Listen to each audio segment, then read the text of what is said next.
بسم اللہ الرحمن الرحیم۔ یاد رکھیے کہ انسان اس دنیا میں اکیلا ہی آیا ہے اور اس دنیا سے بھی اس نے اکیلا ہی جانا ہے۔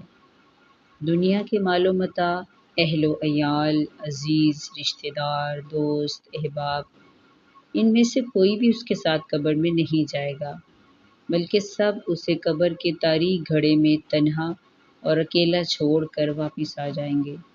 اسی طرح میدان حشر میں بھی انسان اکیلا ہی ہوگا۔ اس وقت اس کا ساتھ دینے کی بجائے ہر ایک اس سے بے نیاز ہو کر اپنے اپنے انجام کی فکر میں مبتلا ہوگا۔ یوں ہی بارگاہ الہی میں اپنے اعمال کا حساب دیتے وقت بھی تنہا ہی ہوگا۔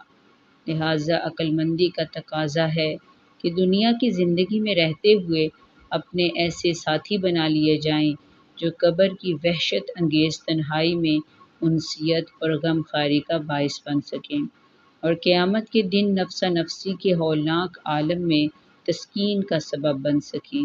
اور یہ ساتھی کون ہیں؟ یہ ساتھی نیک اعمال ہیں، جیسا کہ صحیح بخاری میں حضرت انس بن مالک رضی اللہ تعالیٰ عنہ سے مروی ہے حدیث مبارکہ۔ نبی اکرم صلی اللہ علیہ وآلہ وسلم نے ارشاد فرمایا، میت کے ساتھ 3 چیزیں جاتی ہیں، 2 واپس لوٹ آتی ہیں اور ایک اس کے ساتھ باقی رہتی ہے، اس کے اہل و عیال، اس کا مال اور اس کا عمل اس کے ساتھ جاتے ہیں، اور اس کے اہل و عیال اور اس کا مال واپس لوٹ آتے ہیں اور اس کا عمل باقی رہ جاتا ہے۔